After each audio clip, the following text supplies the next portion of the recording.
প্রিয় শিক্ষার্থীবৃন্দ, সবাইকে শুভেচ্ছা। সবাইকে স্বাগত জানাচ্ছি আমার আজকের এই ক্লাসে। আমার আজকের ক্লাস হচ্ছে রাইট ফর্ম ভার্বসের উপর আলোচনা। তো রাইট ফর্ম ভার্বসটা ষষ্ঠ শ্রেণী থেকে শুরু করে একেবারে একাদশ দ্বাদশ শ্রেণী পর্যন্ত প্রত্যেকটা ক্লাসে খুব গুরুত্বপূর্ণ। আমি আগেই বলেছিলাম যে সকল গ্রামাটিক্যাল টপিকস একটু বেশি গুরুত্বপূর্ণ, আমি সেই বিষয়গুলোকে একটু প্রাধান্য দেব, কেননা বিশেষ করে জেএসসি পরীক্ষার্থী এবং এসএসসি পরীক্ষার্থীদেরকে উদ্দেশ্য করে। আর অবশিষ্ট যে আইটেমসগুলো থাকবে সেগুলো আমি গুরুত্বপূর্ণগুলো শেষ করার পরে ওগুলো আমি আলোচনা করব। অর্থাৎ আমাদের আগামী ঈদ পর্যন্ত যদি আমাদের স্কুল বন্ধ থাকে তাহলে এভাবে আমি ক্লাস করে যাব, আর যদি স্কুল খুলে তাহলে এই ক্লাসটা তখন স্থগিত হয়ে যাবে। তো আমি আজকে যে ক্লাসটা শুরু করতে যাচ্ছি সেটার জন্য সবচেয়ে বেশি প্রয়োজন হচ্ছে টেন্স সম্পর্কে একটু ধারণা থাকা, কারণ রাইট ফর্ম ভার্বসের কাজ করতে গেলেই তোমাকে টেন্সের ধারণা অবশ্যই রাখতে হবে। টেন্স না বুঝলে বা টেন্স না জানলে সেক্ষেত্রে রাইট ফর্ম ভার্বসে প্রতি পদে পদে তোমাকে আটকে যেতে হবে। অর্থাৎ ভার্বের কাজ মানেই টেন্সের কাজ, টেন্সের কাজ মানেই ভার্বের কাজ। তো সেই হিসেবে তোমাকে 12টা যে স্ট্রাকচার আমরা সচরাচর করে থাকি সেই বিষয়গুলো আমি শুরুতে একটু প্রাথমিকভাবে আলোচনা করব। আলোচনা করার পরেই আমি রাইট ফর্ম ভার্বসে যাব। টেন্সের কাজের বাইরেও কিছু বাড়তি ফাংশন এখানে থাকে, সেই বিষয়গুলো আমার আলোচনায় থাকবে। তবে হয়তো আমাকে একাধিক ক্লাসের মাধ্যমে এই রাইট ফর্ম ভার্বসের টপিক্সটা আলোচনা শেষ করতে হবে। দেখা যাক কয়টা ক্লাস লাগতে পারে। আজকে শুরু করে দিই তাহলে। চলো আমরা তাহলে প্রথমেই টেন্স সম্পর্কে একটু ধারণা নিই, তারপর আমরা আমাদের রাইট ফর্ম ভার্বসের আলোচনায় চলে যাব।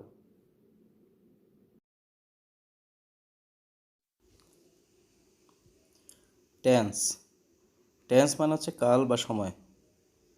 কাজ সম্পন্ন হওয়ার কাল বা সময়কে টেন্স বলে, অর্থাৎ ক্রিয়ার কাল সম্পন্ন হওয়ার যে সময় বা কাল সেটাই হচ্ছে টেন্স। যেমন আমি স্কুলে যাই, আই গো টু স্কুল। আমি স্কুলে গিয়েছিলাম, আই ওয়েন্ট টু স্কুল। আমি স্কুলে যাব, I shall go to school. এখানে এই যে গো ভার্বটা প্রথম সেন্টেন্সে গো, দ্বিতীয় সেন্টেন্সে ওয়েন্ট, তৃতীয় সেন্টেন্সে শ্যাল গো। প্রথম সেন্টেন্সের যে কাজটা সেটা বর্তমানে ঘটে, সেই কারণে এটা প্রেজেন্ট ফর্মে ব্যবহার করা হয়েছে। দ্বিতীয় সেন্টেন্সে এই গোটা হয়েছে ওয়েন্ট, এখানে কাজটা অতীতে ঘটে গিয়েছে সেই কারণে এটা ফার্স্ট ফর্ম ওয়েন্ট। আর তৃতীয় সেন্টেন্সে শ্যাল গো, অর্থাৎ কাজটা ভবিষ্যতে হবে সেই কারণে এটা শ্যাল গো। এগুলো আমরা এখন একটু বিস্তারিত দেখার চেষ্টা করব।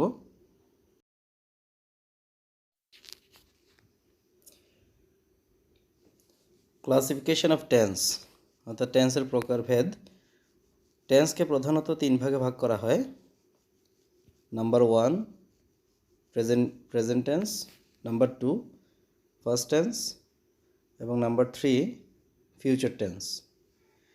যে কাজটা বর্তমানে ঘটে সেটা প্রেজেন্ট টেন্স, যে কাজটা অতীতে ঘটে গিয়েছে সেটা ফার্স্ট টেন্স, এবং যে কাজটা ভবিষ্যতে হবে এখনও হয়নি সেটা হচ্ছে ফিউচার টেন্স।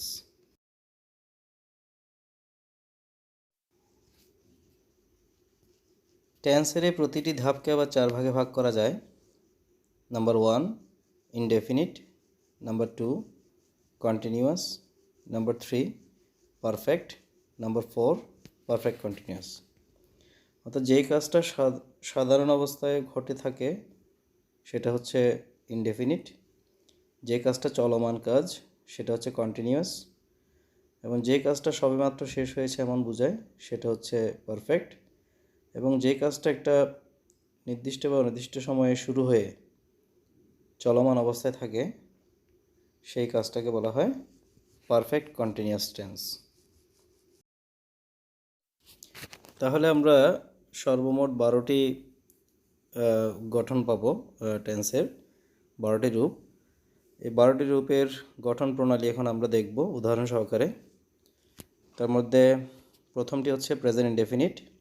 এটার গঠন হচ্ছে সাবজেক্টের পরে ভি ওয়ান মানে ভার্বের প্রেজেন্ট ফর্ম, এরপর এক্সটেনশনের মধ্যে অবজেক্ট সহ থাকবে, তবে অবজেক্ট ছাড়াও সেন্টেন্স হতে পারে। অর্থাৎ অবজেক্ট থাকলে অবজেক্ট সহ যে অংশটা সেটাকে আমরা এখানে এক্সটেনশন বলবো। যেমন আই ডু মাই হোমওয়ার্ক, এটা প্রেজেন্ট ইনডেফিনিট টেন্সের গঠন অনুসারে সেন্টেন্স। বিতে আছে he does his homework. Present indefinite টেন্সের একটা নিয়ম হচ্ছে subject third person singular number হলে মূল ভার্বের সাথে এস বাই এস যুক্ত হবে। নাম্বার 2 পাস্ট ইনডেফিনিট, এটা গঠন হচ্ছে সাবজেক্টের পরে ভি টু মানে ভার্বের ফার্স্ট ফর্ম এবং এরপরে এক্সটেনশন। যেমন I did my homework last night, এখানে সাবজেক্টের পরে ডিড যেটা বসছে সেটা হচ্ছে ভার্বের ফার্স্ট ফর্ম এবং এরপরে অবজেক্টের পরে আরও কিছু বাড়তি অংশ আছে। ও অবজেক্ট হচ্ছে হোমওয়ার্ক, এরপর আছে লাস্ট নাইট। এই হোমওয়ার্ক থেকে মাই হোমওয়ার্ক থেকে শেষ পর্যন্ত যে অংশটা সেটা হচ্ছে এক্সটেনশন। নাম্বার 3 ফিউচার ইনডেফিনিট, সাবজেক্টের পরে শ্যাল বা উইল বসবে এবং এরপরে V1 অর্থাৎ ভার্ব প্রেজেন্ট ফর্ম এবং এক্সটেনশন। আর উদাহরণ যদি আমরা দেই তাহলে যেমন I shall do my homework tomorrow, he will do his homework tonight. অর্থাৎ এখানে ফার্স্ট পারসন হলে সেক্ষেত্রে আমরা শ্যাল বসাবো, সেকেন্ড পারসন এবং থার্ড পারসন হলে উইল বসাবো। এই শ্যাল উইলের ব্যবহারের মধ্যে আবার একটু ব্যতিক্রম আছে, যেমন ফার্স্ট পারসন উইল বসতে পারে, আবার শ্যালটা সেকেন্ড এবং থার্ড পারসনে বসতে পারে। এই বিষয়ে আমি টেন্সের যে ক্লাসটা নেব সেই ক্লাসে আরও বিস্তারিতভাবে বলার চেষ্টা করব।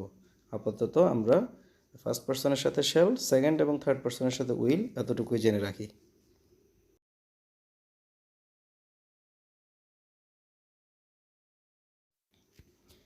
নাম্বার 4 প্রেজেন্ট কন্টিনিউয়াস টেন্স, এটা গঠনটা হচ্ছে সাবজেক্টের পরে এম অথবা ইজ অথবা আর, এই তিনটা বিভাগ থেকে যে কোনো একটা বসবে সাবজেক্ট এবং পার্সন অনুসারে, সাবজেক্টের নাম্বার এবং পার্সন অনুসারে।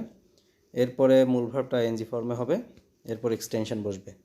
মনে রাখবে কন্টিনিউয়াস টেন্স মানে মূল ভার্বটা আইএনজি ফর্মে। যেমন এটার উদাহরণ যদি আমরা দেই, I am doing my homework, এখানে আইটা ফার্স্ট পারসন সিঙ্গুলার নাম্বার, সে কারণে am. B you are doing your homework, এখানে সাবজেক্টটা হচ্ছে সেকেন্ড পারসন, সেখানে are.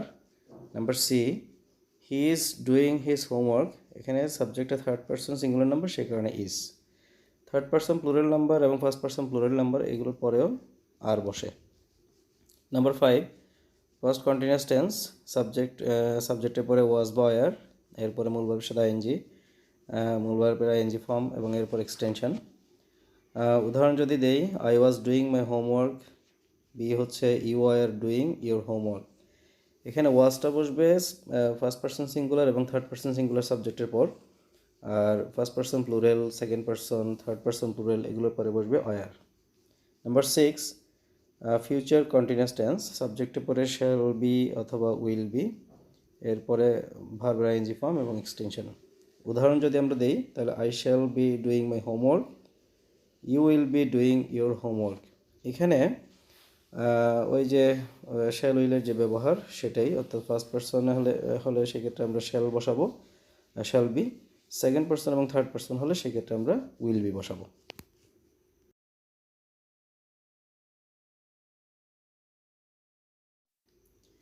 Number 7 present perfect tense, এটা গঠন হচ্ছে সাবজেক্টের পরে হ্যাভ বা হ্যাজ, এরপরে মূল ভার্বটা V3 অর্থাৎ ফার্স্ট পার্টিসিপাল ফর্মে এবং এরপর হচ্ছে এক্সটেনশন। এখানে হ্যাভ বসবে ফার্স্ট পারসন, সেকেন্ড পারসন এবং থার্ড পারসন প্লুরাল নাম্বারের সাথে, কেবলমাত্র থার্ড পারসন সিঙ্গুলার সাবজেক্ট হলেই হ্যাজ বসবে। যেমন I have done my homework, B he has done his homework, এই থার্ড পারসন সিঙ্গুলার সাবজেক্টের সাথেই কেবলমাত্র হ্যাজ বসবে, বাকি 5 ধরনের যে সাবজেক্ট আছে সেগুলোর সাথে বসবে হ্যাভ, অর্থাৎ first person singular, first person plural, second person, third person plural এগুলোর সাথে হ্যাভ বসবে। নাম্বার 8 ফার্স্ট পারফেক্ট টেন্স, এই ফার্স্ট পারফেক্ট টেন্সের গঠনটা হচ্ছে সাবজেক্টের পরে হেডের পরে মূল ভার্বের ফার্স্ট পার্টিসিপল ফর্ম এবং এরপরে এক্সটেনশন। এখানে একটা বিষয় খেয়াল রাখা জরুরি, যে কোনো পারফেক্ট টেন্সেই বিশেষ করে present perfect, first perfect, future perfect এগুলোতে মূল ভার্বটা ফার্স্ট পার্টিসিপাল ফর্মে বসবে। ফার্স্ট পারফেক্ট টেন্সের ক্ষেত্রে একটা বিষয় বাড়তি মনে রাখতে হবে, সেটা হচ্ছে অর্থাৎ অতীতে দুটি ঘটনা যদি ঘটে যায়, যে দুটি ঘটনা ঘটেছে তার মধ্যে যে ঘটনাটা আগে ঘটে সেটা হচ্ছে ফার্স্ট পারফেক্ট টেন্স, আর যে ঘটনাটা পরে ঘটে সেটা হচ্ছে ফার্স্ট ইনডেফিনিট টেন্স। অর্থাৎ এই যে আমরা যেমন বলি ডাক্তার আসার পূর্বে রোগী মারা গেল, ডাক্তার আসার পরে রোগী মারা গেল, এই জাতীয় সেন্টেন্সগুলোতে তোমরা খেয়াল করবে ঘটনা দুইটা, একটা হচ্ছে ডাক্তার আসা, একটা হচ্ছে রোগী মারা যাওয়া। তো যে কাজটা আগে ঘটবে সেটা ফার্স্ট পারফেক্টে গঠনে বসবে, গঠনেই গঠন করতে হবে, আর যে কাজটা পরে হবে সেটা ফার্স্ট ইনডেফিনিট টেন্সের গঠনে গঠন করতে হবে। যেমন I had done my homework before father came. I had done my homework before father came. বাবা আসার পূর্বে আমি বাড়ির কাজটি করে ফেলেছিলাম। তাহলে দুটো ঘটনাই কিন্তু অতীতের, বাড়ির কাজ করা এবং বাবা আসা দুটোই অতীতের ঘটনা, তার মধ্যে বাড়ির কাজ করাটা আগে ঘটেছে বিদায় এটা ফার্স্ট পারফেক্ট টেন্স। এরপর দেখো ফিউচার পারফেক্ট। ফিউচার পারফেক্টের গঠনটা হচ্ছে কি সাবজেক্টে পরে শ্যাল হ্যাভ অথবা উইল হ্যাভ, এরপরে মূল ভার্বটা ফার্স্ট পার্টিসিপল ফর্ম যথারীতি, এবং তারপর হচ্ছে এক্সটেনশন। এখানে ব্যাপারটা ফার্স্ট পারফেক্টের মতো, অর্থাৎ ভবিষ্যতে দুটো কাজের মধ্যে যে কাজটা আগে হবে সেটা ফিউচার পারফেক্ট, আর যে কাজটা পরে হবে সেটা ফিউচার ইনডেফিনিট অথবা প্রেজেন্ট ইনডেফিনিট হতে পারে। যেমন I shall have done my homework before father will come or comes. এখানে বাবা আসার পূর্বে আমি কাজটা করে ফেলবো, অর্থাৎ আমি কাজটা করে ফেলবো এটা আগে হবে, আর বাবা আসা সেটা পরে, সেই কারণে আমি কাজটি করে ফেলবো। I shall have done my homework এটা ফিউচার পারফেক্টে, আর বাবা আসা এটা ফিউচার ইনডেফিনিট, অর্থাৎ ফাদার উইল কাম, অথবা হতে পারে প্রেজেন্ট ইনডেফিনিট ফাদার কামস। বিতে সেম স্টাইলের একটা উদাহরণ দেখো, he will have done his homework before he will take or takes dinner. এখানে প্রথম অংশটা ফিউচার পারফেক্টে, আর দ্বিতীয় অংশটা ফিউচার ইনডেফিনিট অথবা প্রেজেন্ট ইনডেফিনিট টেন্সে।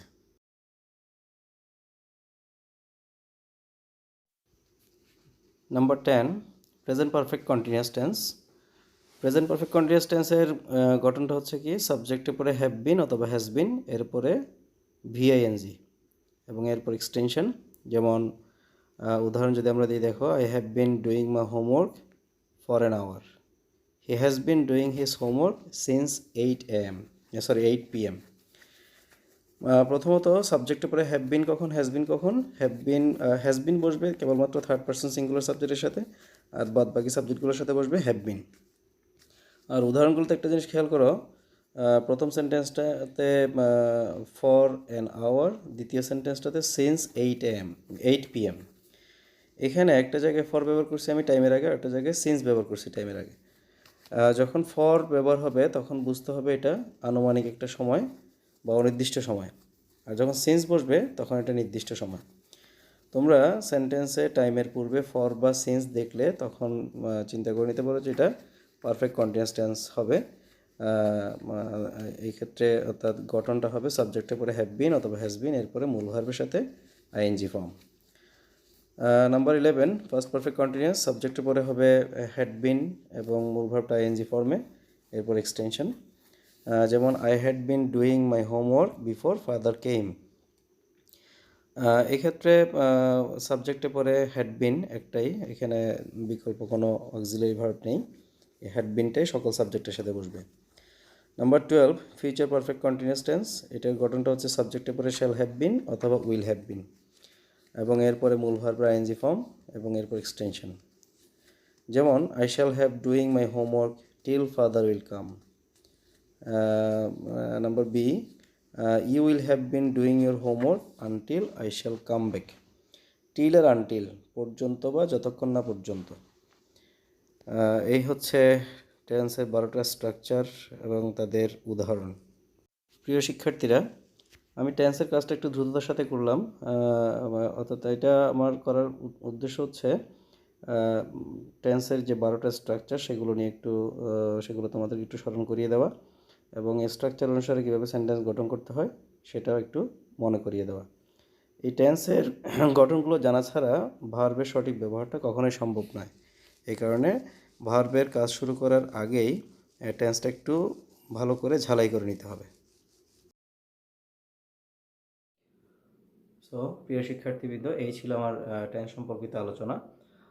টেন্সটা আমি এখানে খুব বেশি আলোচনা করিনি, কারণ টেন্সের যে ক্লাসটা সেটা মূলত 6 থেকেই শুরু হয়ে থাকে। তো প্রাথমিক শাখায় হয়তো পড়ানো হয়, তবে ততটা হয়তো ডিপলি পড়ানো হয় না। আমরা ষষ্ঠ শ্রেণী থেকে বেশি করে এটাকে গুরুত্ব দিই। তো আমার এই ক্লাসগুলো মূলত অষ্টম এবং নবম দশম শ্রেণীর শিক্ষার্থীদের উদ্দেশ্যে, যার কারণে আমি টেন্সে অতটা বিস্তারিত যাইনি। তো ষষ্ঠ এবং সপ্তম শ্রেণীর কোনো শিক্ষার্থী যদি এই ক্লাস ফলো করে থাকো, তাহলে তোমাদের প্রতি পরামর্শ হবে তোমরা অবশ্যই টেন্সটা আগে ভালোভাবে পড়বে, তারপরে এই রাইট ফর্ম ভার্বসের দিকে যাবে। তো আমি এখন মূল আলোচনায় চলে যাচ্ছি আমাদের আজকের নির্ধারিত বিষয় রাইট ফর্ম ভার্বসে। আমার হয়তো তোমার টোটাল 40 থেকে 50টার মতো ছোট ছোট রুলে আমি ভাগ করে তোমাদেরকে এই নিয়মগুলো দেখাবো, এবং প্রত্যেকটা রুলের এগেনস্টে কিছু বাড়ির কাজ আমি দেবো।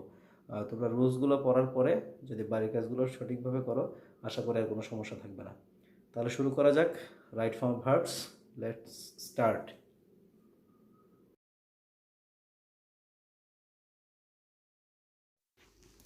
প্রিয় শিক্ষার্থীরা, এবার আমরা চলে আসলাম আমাদের মূল আলোচনায়, রাইট ফর্ম ভার্বসের নিয়ম। এখন আমরা নিয়ম এবং উদাহরণ সহকারে জানার চেষ্টা করব কিভাবে ভার্বের কাজগুলো করতে হয়। প্রথমে দেখো রুল 1, এখানে বলা আছে কি প্রেজেন্ট ইনডেফিনিট টেন্সের সাবজেক্ট যদি থার্ড পারসন সিঙ্গুলার নাম্বার হয়, তাহলে ভার্বের শেষে এস বাই এস যুক্ত হবে। সেটা একটু আগে আমি বলেছিলাম। সাবজেক্টটা থার্ড পারসন সিঙ্গুলার নাম্বার হলে একমাত্র এই টেন্সেই এই ঘটনাটা ঘটবে, এটা অন্য কোনো টেন্সের ক্ষেত্রে হয় না। যেমন he eats rice, he plays football. এখানে হি উভয় সেন্টেন্সেই হিটা থার্ড পারসন এবং সিঙ্গুলার নাম্বার, যার কারণে এখানে ভার্বের সাথে এস যুক্ত হলো। কোনো কোনো ভার্বের ক্ষেত্রে ইএস যুক্ত হয়, যেমন ডু এর সাথে ইএস যুক্ত হবে। কোনো কোনো ভার্বের ক্ষেত্রে আই ইএস হবে, অর্থাৎ ওয়াইটা পরিবর্তিত হয়ে আই হবে এবং এরপরে ইএস যুক্ত হবে। যেমন ক্যারি, ক্যারিকে আমরা যখন এস যোগ করব তখন এটা হবে ক্যারিস, CARRIES। নাম্বার 2, প্রেজেন্ট ইনডেফিনিট টেন্সের সাবজেক্ট যদি প্লুরাল নাম্বার হয়, তাহলে ভার্বের শেষে এস বাই এস যুক্ত হবে না। অর্থাৎ এটা প্লুরাল নাম্বার হলে কোনো এস বাই এস যুক্ত করতে হবে না, কেবলমাত্র সিঙ্গুলার সাবজেক্ট হলে সেক্ষেত্রে আমাদেরকে যুক্ত করতে হবে। যেমন they play football, they eat rice. অর্থাৎ থার্ড পারসন সিঙ্গুলার সাবজেক্ট হলেই কেবল আমরা এস বাই এস যুক্ত করব, অন্য ক্ষেত্রে এটা করব না। প্রেজেন্ট ইনডেফিনিট টেন্সের অন্য সাবজেক্টের ক্ষেত্রে এটা আমরা করব না।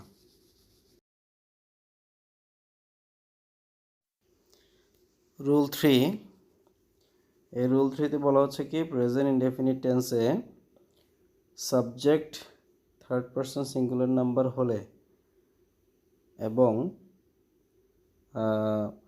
সেন্টেন্সটি নেগেটিভ হলে সাবজেক্টের পর ডাস নট ব্যবহার করতে হবে। অর্থাৎ আমরা যদি নেগেটিভ করি সেন্টেন্সটাকে, তাহলে সেক্ষেত্রে অর্থাৎ সাবজেক্ট থার্ড পারসন সিঙ্গুলার হলে সেক্ষেত্রে ডাস দিয়ে করবো আমরা, আর নট এই অ্যাডভার্বটা নেগেটিভ করার জন্য ব্যবহার হয়। ডাস নট, যেমন he does not go to school, Ashis does not eat rice. Rule 4, সেন্টেন্সটি ইউনিভার্সাল ট্রুথ অথবা হ্যাবিচুয়াল ফ্যাক্ট অথবা প্রভার্ব। ইউনিভার্সাল ট্রুথ চিরন্তন সত্য, হ্যাবিচুয়াল ফ্যাক্ট হচ্ছে অভ্যাসগত কাজ, আর প্রভাব হচ্ছে প্রবাদ বাক্য। এই 3 ধরনের সেন্টেন্স সর্বদা প্রেজেন্ট ইনডেফিনিট টেন্সে গঠিত হবে। যেমন the sun rises in the east, এটা একটা universal truth. My mother gets up early in the morning, এটা হচ্ছে হ্যাবিচুয়াল ফ্যাক্ট। আর নাম্বার সি, 2 and 2 make 4, এটা একটা প্রভার্ব বা প্রবাদ বাক্য।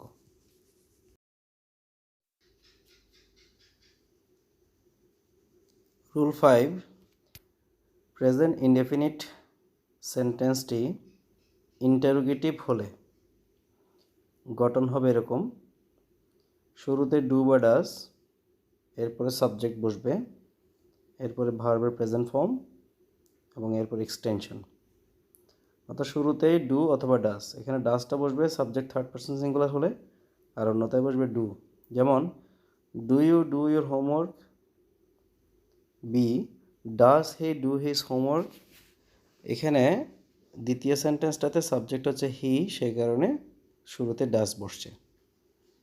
রুল 6, সেন্টেন্সটি যদি টু বি অথবা টু হ্যাভ দ্বারা গঠিত হয়, তাহলে গঠনটা হবে এরকম: টু বি দিয়ে হলে এম অথবা ইজ অথবা আর শুরুতে, এরপরে সাবজেক্ট, এরপর এক্সটেনশন। আর যদি সেটা হ্যাভ দিয়ে হয়, হ্যাভ ভার্ব দিয়ে হয়, তাহলে হ্যাভ বা হ্যাজ শুরুতে, এরপরে সাবজেক্ট এবং এরপর এক্সটেনশন। যেমন am I wrong, are they sufferer, have you any car, has he the book.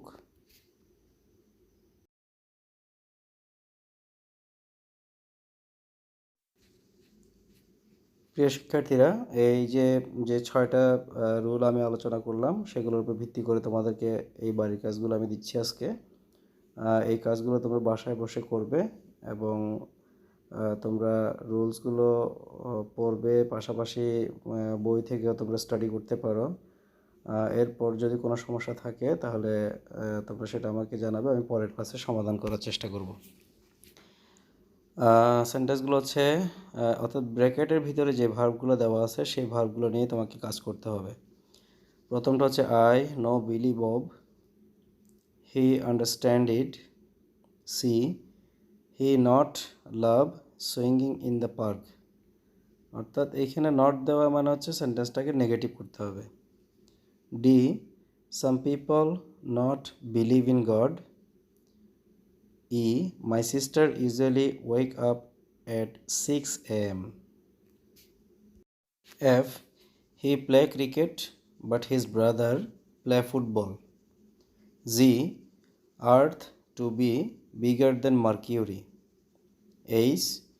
The heat of the sun to be the least in the polar. I. Shaju to have any cricket bat. এটা প্রশ্নবোধক চিহ্ন, এটা প্রশ্নবোধক বাক্যে রূপান্তর করতে হবে। যেটাও সেম প্রশ্নবোধক বাক্য।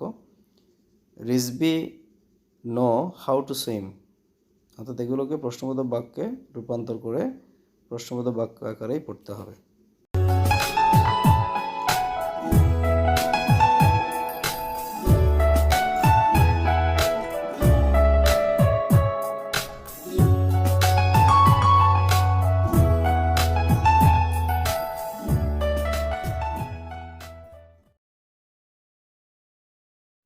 প্রিয় শিক্ষার্থীবৃন্দ, তাহলে আজকে এ পর্যন্তই। 6টা রুলস দিয়েছি, 6টা রুলসের এগেনস্টে তোমাদেরকে কিছু বাড়ির কাজ দিয়েছি, সেই বাড়ির কাজগুলো তোমরা করবে এবং সবাই পরিবারের সকলকে নিয়ে সুস্থ থাকবে, ভালো থাকবে, নিরাপদে থাকবে। সরকার নির্ধারিত যে সরকার ঘোষিত যে নির্দেশনাসমূহ সেগুলো যথাযথভাবে মেনে চলবে এবং সৃষ্টিকর্তার অশেষ কৃপায় আমরা আশা করছি অতি সত্বর আমরা এই সংকটময় যে পরিস্থিতি সেটা থেকে উতরাতে পারবো। সকলকে ধন্যবাদ। আজকে এই পর্যন্তই। খোদা হাফেজ।